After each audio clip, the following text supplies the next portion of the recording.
নমস্কার বন্ধুরা, পুপুর রান্নাঘরে তোমাদের সবাইকে জানাই অনেক অনেক স্বাগত। আশা করি তোমরা সকলেই খুব ভালো আছো।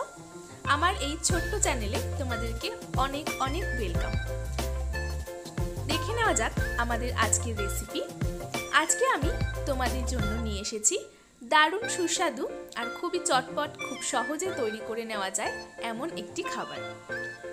সকালে জলখাবারই হোক বা সন্ধ্যার টিফিনেই হোক, যে কোনো সময়ের জন্য কিন্তু এই খাবারটা একেবারে পারফেক্ট। আমরা সকলেই চাই ঝটপট কোনো একটা রেসিপি বানিয়ে ফেলতে। সেরকমই একটি রেসিপি কিন্তু আজকে আমি তোমাদের সামনে নিয়ে এসেছি। খুব কম উপকরণে, খুব কম সময় যে কেউ এটা বাড়িতে বানিয়ে ফেলতে পারবে। এর আগেও আমি আমার চ্যানেলে এরকম খুব তাড়াতাড়ি বা খুব সহজেই তৈরি হয়ে যায় এমন অনেক রেসিপি শেয়ার করেছি। যারা দেখোনি অবশ্যই আমার চ্যানেলে গিয়ে দেখে নিতে পারো। তাহলে দেখে নেওয়া যাক আমার আজকের এই রেসিপি। এই রেসিপিটি বানাতে প্রথমেই আমাদের যে উপকরণটি লাগছে সেটি হলো সুজি। আমি এখানে 200 গ্রাম সুজি নিয়ে নিয়েছি। এরপর গ্যাসে একটি কড়াই বসিয়ে সুজিটাকে আমি হালকা রোস্ট করে নেব। গ্যাসের ফ্লেমটা একেবারে লোতে রেখে সুজিটাকে কিন্তু রোস্ট করতে হবে। গ্যাসের ফ্লেম হাইতে রেখে কখনোই সুজি রোস্ট করবে না বা ভাজবে না, তাহলে কিন্তু সুজিটা পুড়ে যাবে এবং সেটা খেতে একেবারেই ভালো লাগবে না। অনবরত কিন্তু এইভাবে একটি খুন্তির সাহায্যে নেড়ে যেতে হবে, যাতে নিচের সুজিগুলো লেগে না যায় বা পুড়ে না যায়।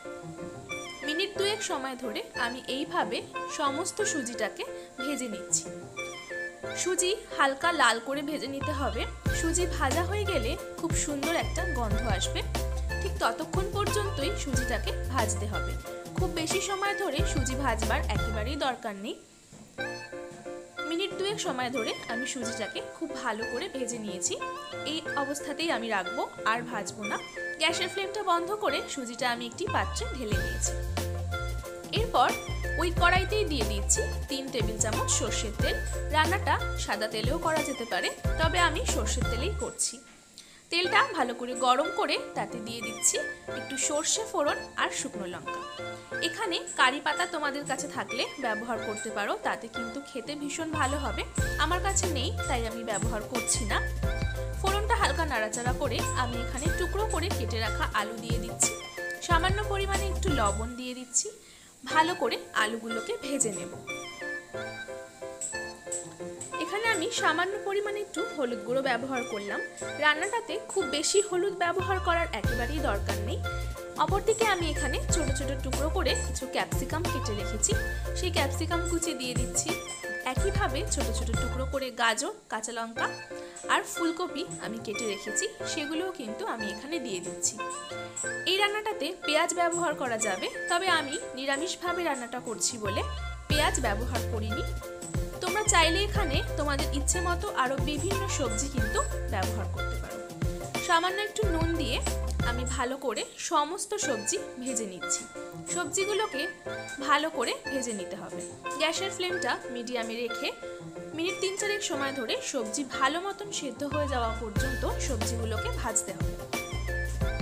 আবারও বলছি, এখানে কিন্তু নিজেদের পছন্দ মতো যে কোনো সবজি তোমরা ব্যবহার করতে পারো। চিনেবাদাম ব্যবহার করতে পারো, কাজু বাদাম ব্যবহার করতে পারো। সমস্ত সবজি ভাজা হয়ে গেছে। এরপর আমি ভেজে রাখা সুজিগুলো এর মধ্যে দিয়ে ভালো করে সমস্ত সবজির সাথে মিশিয়ে নিচ্ছি। গ্যাসের ফ্লেমটা আমি এখন একদম লো করে দিয়েছি। ভালো করে সমস্ত সবজির সাথে সুজিটা মিশিয়ে নিচ্ছি। এরপর আমি জলের ব্যবহার করব। আমি এখানে একটি বড় সাইজের কফি মগের 1 কফি মগ জল ব্যবহার করেছি। জলটা কিন্তু অবশ্যই বুঝে ব্যবহার করতে হবে, কারণ কম জল ব্যবহার করলে সুজি ভালো করে সেদ্ধ হবে না, আবার বেশি জল ব্যবহার করলে রান্নাটা কিন্তু একেবারে দলা পাকিয়ে যাবে, সেটা আবার খেতে একেবারেই ভালো লাগবে না। তাই জলের পরিমাণটা বুঝে ব্যবহার করতে হবে। আমি এখানে 200 গ্রাম সুজির জন্য বড় সাইজের কফি মগের 1 কাপ জল ব্যবহার করেছি। সামান্য একটু চিনি দিয়ে দিলাম। এটা সম্পূর্ণ অপশনাল, দিতে ইচ্ছা না করলে দেবে না। ভালো করে সমস্ত কিছু নাড়াচাড়া করে নিচ্ছি। সবটা ভালো মতন মিশিয়ে দিতে হবে।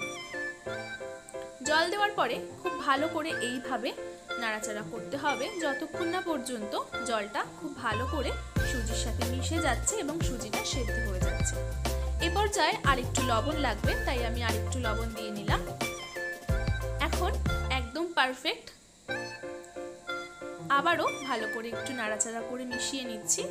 গ্যাসের ফ্লেমটা লোতেই রেখেছি, না হলে রান্নাটা কিন্তু নিচ থেকে পুড়ে যেতে পারে। তাই আমি একদম লোতে রেখে খুব ভালো করে নাড়াচাড়া করে মিশিয়ে নিচ্ছি।